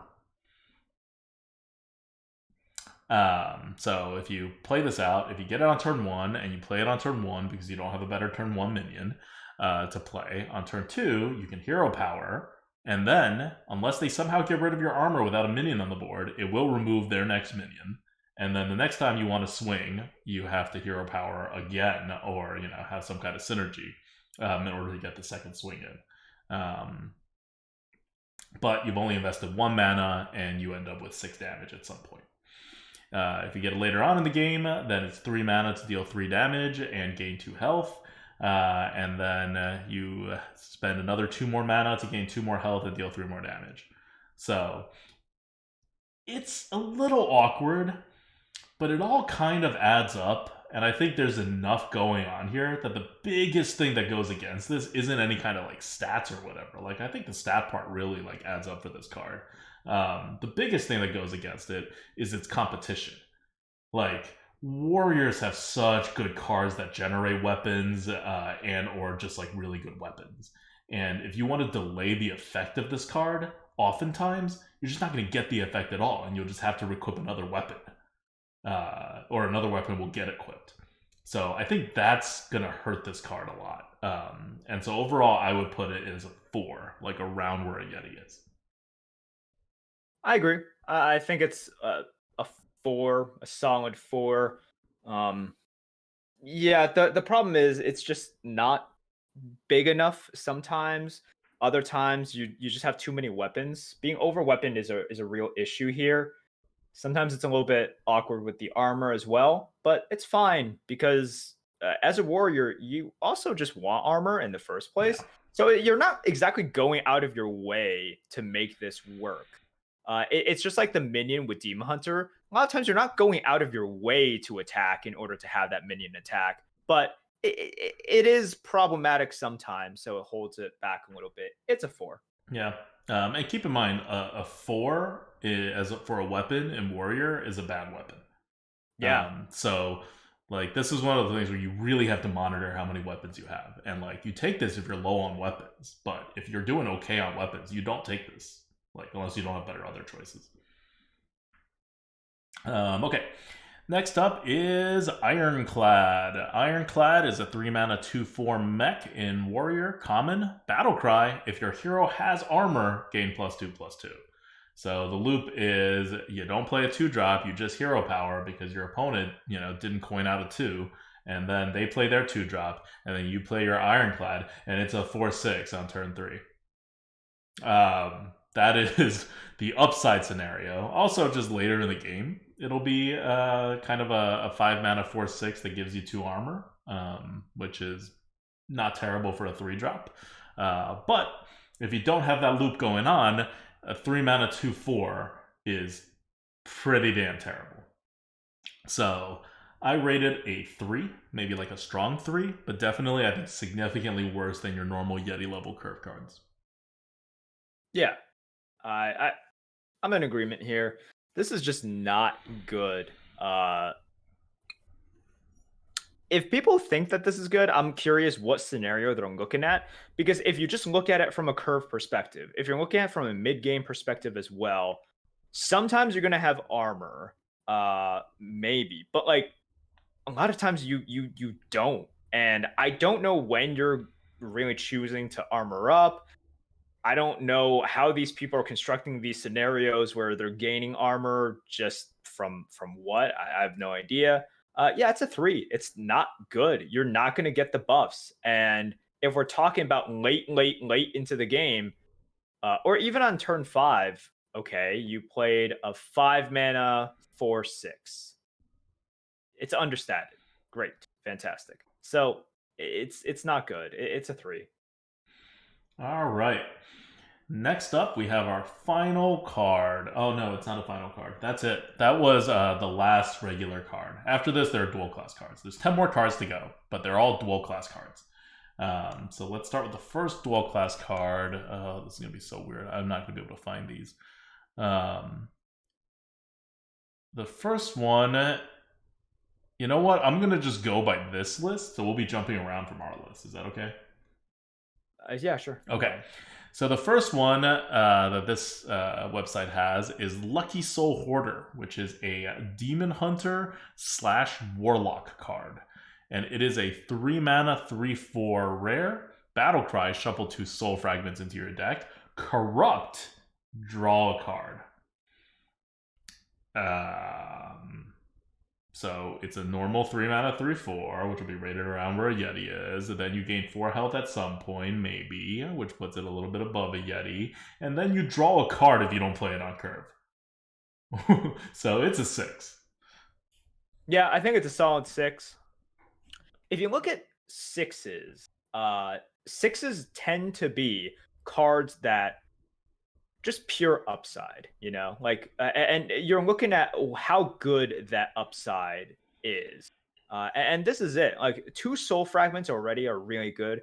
Corrupting a 3-mana card is fairly easy, as we've seen with the dirigible. So this is just a really nice, solid card. You get the stats that you're supposed to get. You get a small benefit. And actually, here's the thing. We say 3 mana, 3/4 is the standard. No, the standard is 3 mana, 3/4 battle cry. Shuffle 2 soul fragments in your deck now. Fine. Yes. It really is 3 mana, 3/4 with a small bonus, right?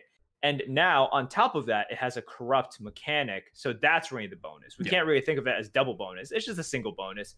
Because these days, a spider tank is not enough. You have to be a spider tank with something else for it to just be a standard card. Yep. But the corrupt is very nice. Easily corrupted. And that's why it's a 6 and not a 7, right? Like, you take a normal card like a Yeti, and then you just, like, add a bonus card to it most of the time. And then it's a 6. That's what makes it into, like, your Fireball Flame Strike levels. This is not a card I wouldn't print. Like, I know some people think, oh, Adok is so boring, he only likes Yetis. Like, true, I do only like Yetis. I don't like this card. But this is a card I would print. Like, this is under 200. It's a class card, right? Like, it fills in the Soul Fragment flavor. Like, I would totally print this card. It would just be at the top end of the stuff that I would print. So that's why it's a 6. Remember, 7s and 8s and 9s, they are not cards that should exist in this game. Okay. All right. Next up is Fel Fire Deadeye. Fel Fire Deadeye is a 2-mana 2/3 common card, Demon Hunter, and Hunter. Your hero power costs 1 mana less. Not a battle cry, just like this ability, which means for Demon Hunters, on turn 2, you can play it with the hero power. And for Hunters, your hero power is not really a curve consideration, but you get to save some mana here or there. So I think for Hunters, this is still a consideration. Like, I think it matters enough that I would give it for Hunters a 5 rather than a 4. Like, a Croc would be like a 4, like a low, not even a low 4, maybe like a mid 4. And this, I think, would be especially because for Hunters, 2-drops are a little more important than other classes. I think for Hunters, this will be a low 5. And for Demon Hunters, though, I think this will be a solid 6. As long as this stays on the board, you're saving 1 mana per turn because you always want to use that hero power, and it costs you literally nothing, so you're not breaking up any of your turns or anything. I think that's fair. I agree. For Hunters, this is a 5. For those of you who might think, wait, isn't this amazing for Hunters, especially a more aggressive Hunter? Even if you're playing the most aggressive Hunter, the mana consideration for the hero power doesn't matter as much. Like, if you're playing true aggro Hunter, what you typically end up happening is you don't even have cards at the end, so you can just hero power anyways. But does it matter? Yes, it still does matter, so it's a 5. I think the Demon Hunter one is a 6. Could be a strong 6. Could definitely be a strong 6. The fact that this is fragile holds it back. That's the only thing holding it back. It is quite fragile, but having a free hero power every single turn as Demon Hunter is really good. So I would say 6 to a strong 6. Yeah. All right. Now we are going to look at Guidance. Guidance is a Druid/Shaman card. It is a 1-mana card. Okay, stay with me here. It's a complicated card. Step 1, look at 2 spells. Step 2, add 1 to your hand or overload 1 in order to get both. So I think you're going to have 3 options. You can pick either of the cards, or you can pick an option that overloads you for 1 and you get both of those cards in your hand. So this means after you see it, you can decide to do essentially 2 mana for 2 random spells, which is pretty damn good. But you also have the option to kind of only take the better spell and not overload yourself, right? To basically give up a card for 1 mana if you think that card is like so bad, for example. There are some cards that you literally just never want. So yeah, you don't even want to overload to just get that one. So compared to a card that's like 2 mana, add 2 random spells to your hand, this is a better card. And so, with that in mind, and 2 mana, add 2 random cards to your hand, 2 random spells, which are generally better than minions, to your hand is a pretty premium card. So with that in mind, I have Guidance at a 6. It's a 6. It's good. Yeah, I don't know how much there is to talk about it exactly, because I think a lot of times you're gonna want both cards. Yep. The cost to not take one of the cards is pretty small. This is like, for example, when you go order fries, the medium fries are like $2.50. The large fries are like $2.60, and you're just like, I guess I'll take the large. And you know, they add like an additional scoop for it. But sometimes you're just like, no, Yeah, I you're just will not take the hungry medium. enough, you know? You're just not hungry enough, right? And it's like, well, I'll be full and I don't want to like actually feel bad and think I have to eat all of the fries. But a lot of times, are you buying the large fries? Yeah, you're buying the large fries. So that's really what it is. And unlike the fry situation here, sometimes there are truly bad spells for the arena. So yeah, it's nice. It's a 6.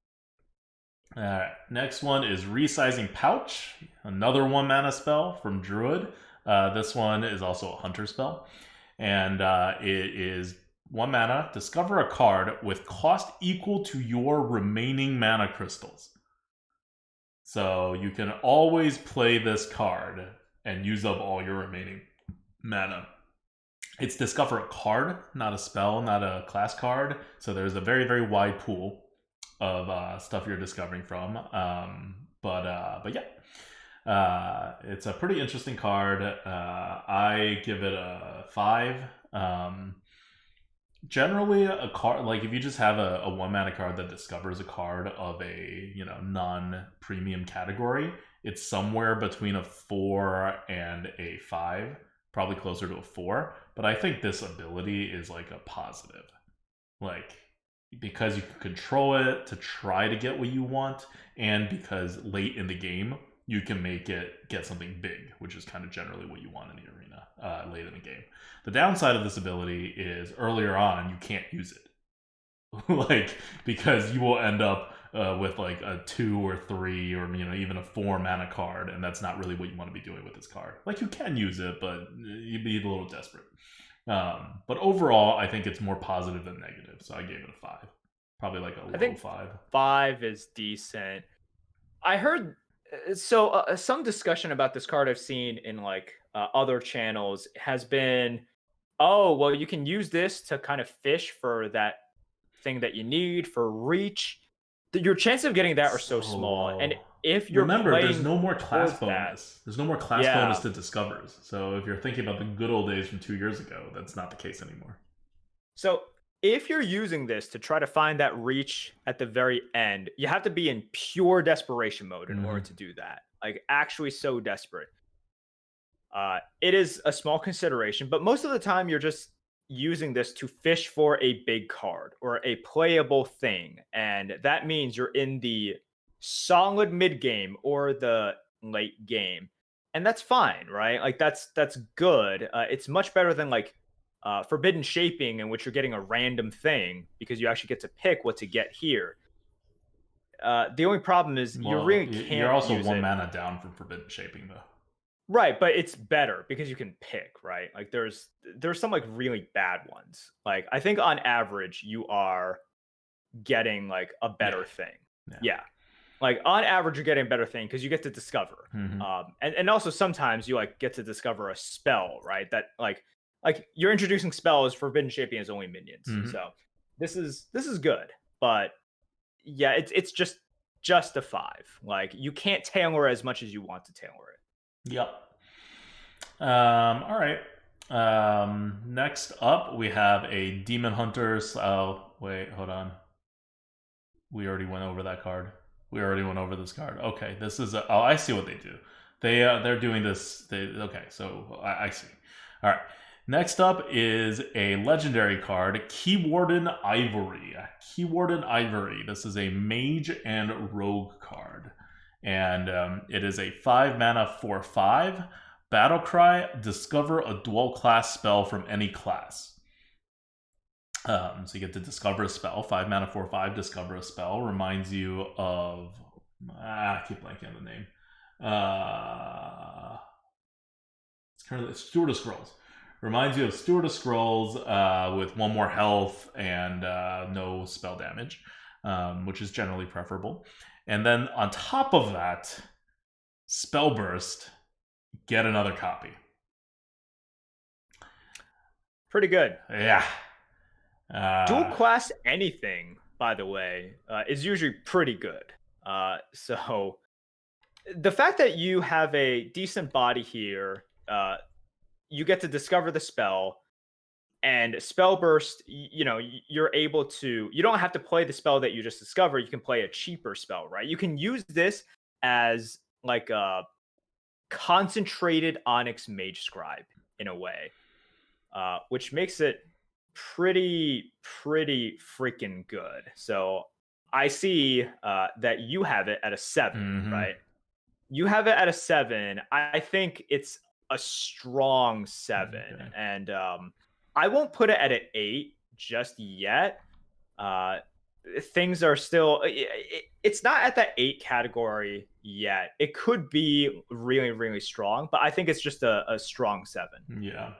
So far from this set, this is the last 7 on my rating. I had Dreaming Drake as a 7 and Arbor Up as a 7 that I moved to an 8. Those are the 2 Druid cards that are freaking bustedly insane. And remember, 7s are ones that I would not allow to be printed in their current condition if I was like a balance director at Blizzard for Hearthstone. And so this set has, I guess it has 4 of those cards. One is Runaway Blackwing, but that's excluded from the arena. And I'm only thinking about this from an arena perspective. So they effectively didn't print Runaway Blackwing from the arena because it's not in the arena from day 1. So this is the 3rd card in that category from this set for me. Streaming Drake, Arbor Up, and now Warden Ivory. I don't know if I would make an exception for legendaries. Like, maybe I'll make an exception for legendaries. And this is a legendary card. So maybe Warden Ivory I would allow to be printed just because it's a class legendary. So maybe. But yeah, I would say number 3. Arbor Up, most unreasonable. Dreaming Drake, secondarily unreasonable. And then Warden Ivory, 3rd unreasonable in this set. All right. Moving on, the next dual class card is Imprisoned Phoenix. It is a Shaman and Mage card. 2 mana, 2/3 elemental. Mage is getting another elemental, guys. Dormant for 2 turns. Spell damage +2. So most dormant cards are very good. That's something that we've learned. This one, the benefit to not existing for 2 turns is spell damage +2, which is kind of crappy in the arena. I rated a 2. I don't know. Yeah, it's bad. It's about there. It's fine. I don't know. It's just bad. 2 is fine. Week 3 is fine, but I don't really care at that point. Yeah, dormant for 2 turns, and then the spell damage pops out. This is one where I'm sure it has potentially some constructed implications, right? Like spell damage, and you can burst people down. You banking on this being useful in 2 turns, as in you want to use that spell damage on that turn, that's really tough. That's really tough. And you don't get any tempo from this at all. You're just relying on you somehow advantageously using that spell damage. Yeah, a 2 is fine. Yeah, like the thing is, mostly spell damage in arena is like the best for board clears because it buffs everything. But you're not going to get a board clear off of this. No one's going to play into it. Like they know what cards you play. They know when it's going to pop out. You're not going to get it on that turn. So it's just it's a constructed card. It doesn't quite translate to arena. All right. Next up is Barricade. This one's super interesting, I think. It's a 4 mana card. It is a common card, Paladin and Warrior. Summon a 2/4 guard with Taunt. This is for 4 mana, by the way. If it's your only minion, summon another. So if you have something on the board that you don't trade away, then it's just it's a 4 mana 2/4 taunt, and a 2/4 taunt is bad even for 3 mana, so it's just bad. So you don't play it unless you're desperate. But if you manage to trade off all your minions, or you just didn't have any minions to begin with, you get 2 2/4 taunts for 4 mana. 2 2/4 taunts is worth more than 4 mana normally. So depending on what the situation is, this could be a nice tempo card, or it could be kind of an unplayable card in your hand. Because it goes kind of both ways, and there's a lot of ways that you can configure your board so that you do get the advantage of getting the 2 2/4 taunts, but it also can't be counted on as a 4-drop. I give it a 4. I would take a Yeti over this. I could see the argument for the other side. I think 4 is fine. 2/4 bodies are always more annoying than people give them credit for. So yeah, I think a 4 is fine there. Because you're not always going to have a minion on the board. Sometimes you're just able to trade 1 for 1, or basically just full trade your entire stuff, play and then play this, or at the very least, play this first and then play your other stuff. I think it's fair. I around a Yeti level, maybe. I don't know. I'd probably just take the Yeti, but it's around there. Yeah. Like, the other thing is that the taunt is good for preventing damage to your face, but if you want the taunt to protect your board, remember, you have nothing you're protecting. You would have to play it on the same turn as this card. So you're limiting the use of the taunt. Alright. Next up is Rally. 4 mana, Priest and Paladin card. It is Resurrect a friendly 1 cost, 2 cost, and a 3 cost minion for 4 mana.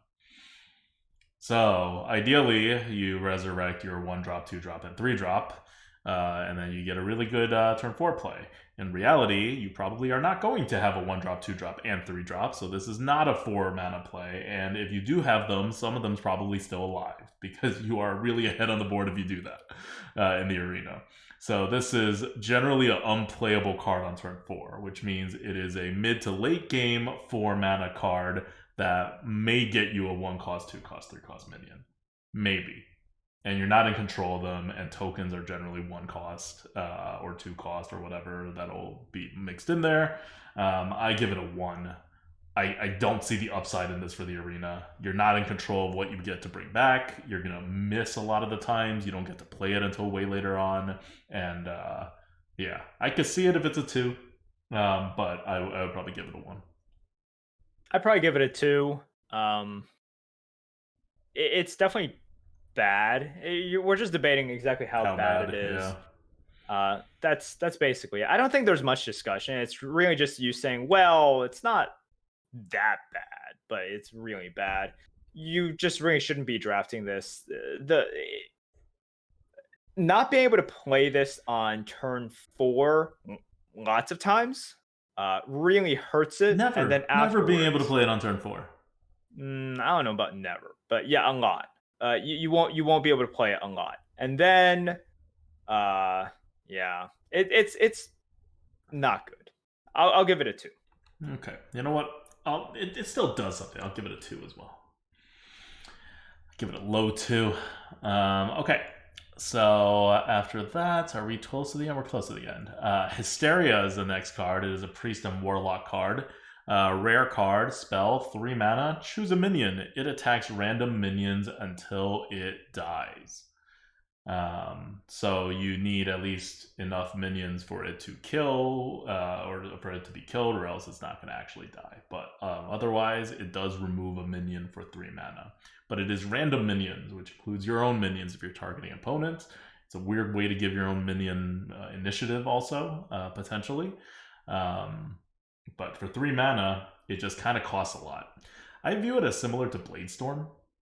It's like a weird take on Bladestorm. Bladestorm is the 3 mana warrior card that deals damage until something dies on the board. This one you get to choose which one dies, which is nice, but you don't get to hard remove your opponent's minion on an empty board, which is not nice.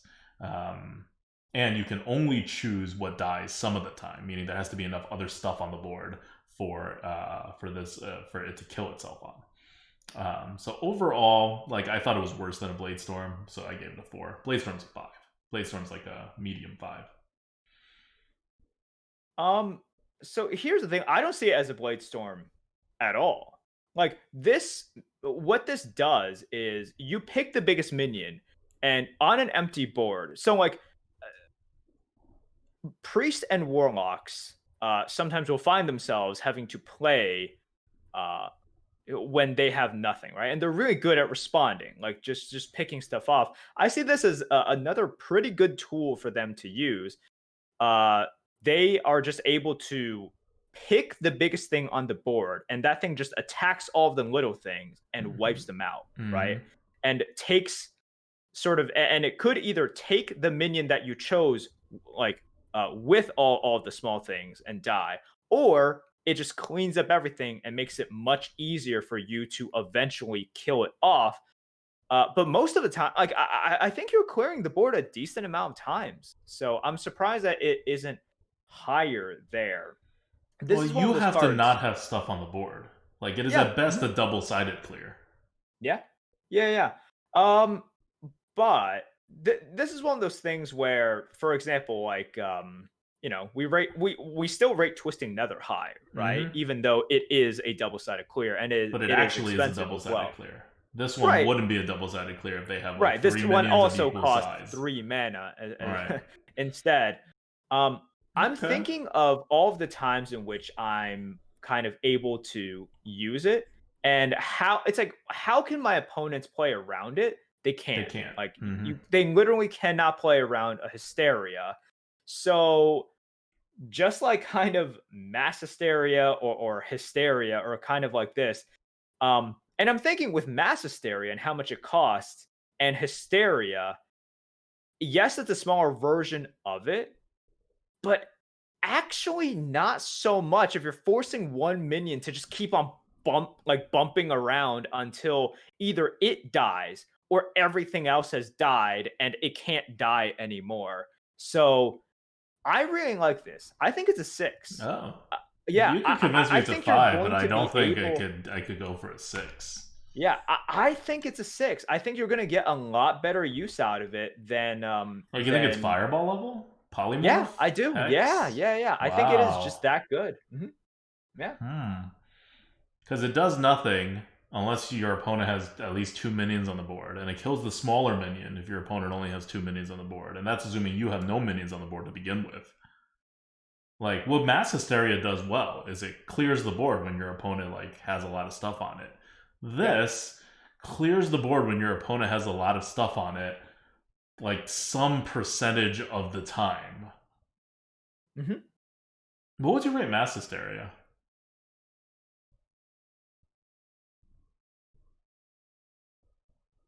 Like also a 6? Yeah. Okay.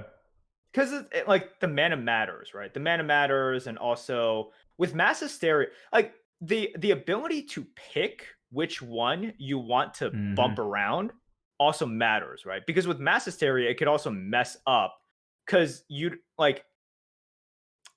the order matters with Mass Hysteria. Like, you could get screwed over by that. And here you're picking the order to some extent. Yeah. So you've reduced the RNG by 50%. Right. So yeah, it would be about the same, because Mass Hysteria, is it better? Yeah.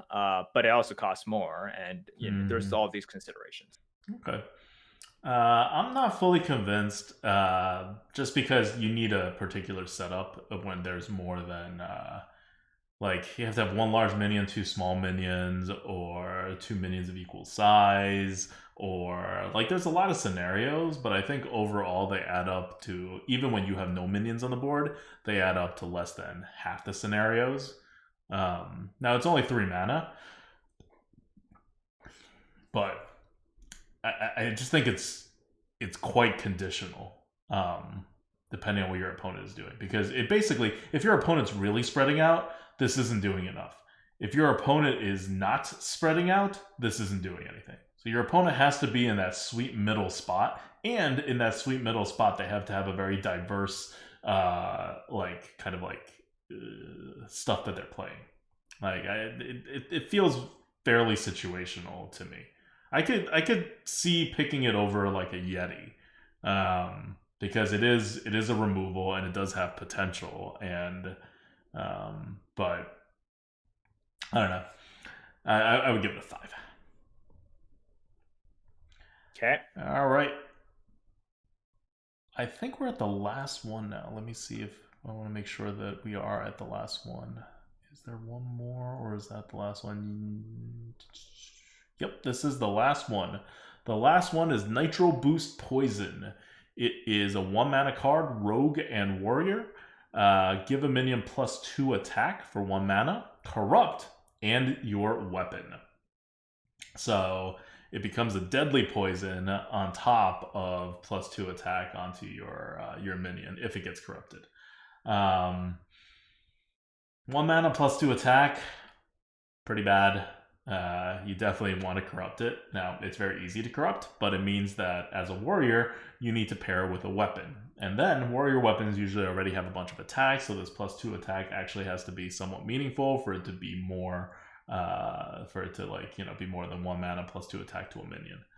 You also have to have a minion, right? You have to have a weapon and a minion. It's just quite situational. Now, if you hit it, technically, you're getting 2 attack on a minion and probably like 4 damage off your weapon somewhere, which is really good for 1 mana. So I think it's Yeti level, so a 4 for warrior. But for rogue, because you have a very consistent weapon and that weapon only has 1 damage, so adding the damage definitely helps. I think you have it. I could go to a 5 for that one. I think that's fair. For Rogue, I would say it is a strong 5. It is quite a strong 5. I agree. Maybe a weak 6, but I would say probably just a strong 5. And Warrior, I agree. I think it's like a solid 4.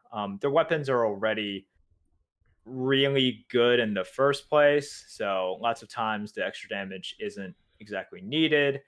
But with Rogue, man, that attack, that plus attack on the dagger matters so much. So I would say it's a strong 5 for Rogue. Yeah. All right. Well, that's all the cards. We have just hit 100% of the cards. Again, for a recap, Keyword and Ivory was one of our top cards, but our top cards are all Druid. Our top cards are Arbor Up and Dreaming Drake. Arbor Up is the 5 mana card that buffs everything +2/+1, including the 2/2/2 Treants that it summons. And even if you have an empty board on turn 5, it summons 2 4/3s basically, which is a overstated 5-drop. I don't know why this card is here. It also gives plenty of reach if you do have a board like Savage Roar. The other one that is not quite as good, but still should not be printed, we rated the other one as 7, and that would be Dreaming Drake, 3 mana, 3/4 Taunt, where Corrupt gains +2/+2, and it's a dragon, just for kicks. So those are our top cards. The Runaway Blackwing is the other top card, which is on par with like Arbor Up, and that one's neutral, but that one's not going to be in the arena, so we don't need to talk about it more. Any card here that you want to highlight before we end this podcast / stream? No, I thought Blizzard did a good job with this expansion from an arena perspective, just putting out some interesting cards. Also doing the rotation was very necessary. I hope we see more arena stuff in the future, not just rotations, not just new cards, but at the end of the day, is it better than just having a stagnant meta, shaking it up, reintroducing Angora, which we haven't seen in a while, long time, and then introducing more cards? That's cool. I think a lot of people are going to be happy about that for now. So thank you, Blizzard, for doing this. But I also hope that we're going to see more of just more work being done with the arena. Period. Yeah, I really like the fact that if they were going to print Runaway Blackwing, that someone at Blizzard was like, hey, this is going to completely ruin Arena, and there's nothing you can do about it if this card exists in the arena. So let's just never even have it be an arena in the first place, rather than their previous model, which is just to leave it in for like possibly a year or two before they're like, oh, okay, I guess it's too bad, and remove it. At least a couple months, I think that was the fastest before they've actually removed a card from the arena. So this is very good proactive, stuff being done by Blizzard. It's just it's great to see. Like, someone thought about the arena and then got something through, and they are doing something specifically for the arena, to the arena, and it is like an unambiguously good thing. We all know they're not making these cards for arena, and they don't really think of arena when they're making the cards, but the least you can do is to have some sort of like gatekeeping for what cards end up in the arena, or offering rates or something, right? So it's great to see Runaway Blackwing not in the arena. I want to give a shout out to our Patreons who support us. They're thick and thin. Nor Doge, Joel T, RV Night Train, Changyan 1, Yin, Eric L, Aaron LS, Dan F, Doug A, Jordan W, Kurova, Torjado, Math and Carnage, 4P, and Brand New. Thank you guys so much. If you want to support us via Patreon, whether you're listening to the podcast or watching this on YouTube, it is patreon.com/grinninggoat. If you're on Twitch, you could do that as well, but you could also just sub or donate directly on Twitch, or give bits. We appreciate all of the support. Hopefully you enjoyed this video. We wanted to get it out before the expansion actually released, so there is no valuation by the algorithm. But I think these cards I'm pretty confident in our valuations. Yeah, I like it. A lot of the cards are interesting, but not as OP as I think some people make it out to be. Arbor Up is, in my opinion, just the worst defender by far. Because if we have problematic legendary cards, that's more okay. Arbor Up is a real issue. All it is a rare spell, and there's truly no downside to it. I'm curious to see where Druids end up, because at the end of the day, it's all about micro adjust, but Arbor Up is a card that I think can really push them super far. Like, I don't know why it adds a health, or why it's not 6 mana. Just like something. Like, it's so far out of line, and it's not a hard card to value. Like, it's very easy to see that it's super ridiculous OP. And you know what? That would be the card that I would be surprised. I would honestly be surprised if Arbor Up was not nerfed at some point. Maybe restored. But, well, I guess it'll only be around for a year before it rotates out, because it's the very last set in a mini set. But still, I think at some point there's going to be a meta and constructed in the year that's going to make Arbor Up kind of like too ridiculous for them to handle. But yeah, I mean, I agree with you. I like this set overall, and whenever I like a set, that's not good news for people who want ridiculous stuff.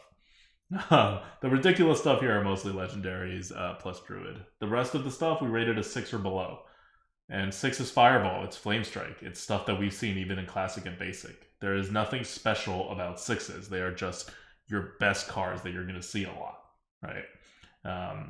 And that's where the top of these cards fall. If you want to look at the distribution, the highest amount of distributions are in 4s and 5s, and then there's also quite a bit of 6s and a few 3s. Very little 7s, very little 2s, very little 1s, just 1 8. So this is overall it's a pretty good distribution. I think it's going to be a solid arena-friendly set, unless Arbor Up totally ruins it. So we'll see. Yeah, I think that's it. If you're watching this live, don't go anywhere. I'm about to do some Hades runs. But yeah, if you're listening to this on the podcast or on YouTube, that's it for us. I hope you guys enjoyed the preview of the cards. They are all going to be in the arena on Thursday, on the 21st, which is tomorrow from when we're recording this, probably the day you're listening to it, if not after that. And this Lightforge podcast does not replace our normal weekend Lightforge. It is our first ever bonus Lightforge podcast where we just added an extra one. So we will still have a normal Lightforge podcast of a normal one on Sunday, where we'll talk a little about the arena meta, if we're wrong about any of these cards, and we'll also talk Battlegrounds then, because stuff is happening to Battlegrounds too. Not a lot of stuff, but definitely some stuff. Yeah. Until then, this is Adwicta. This is Merp. See you guys. Bye.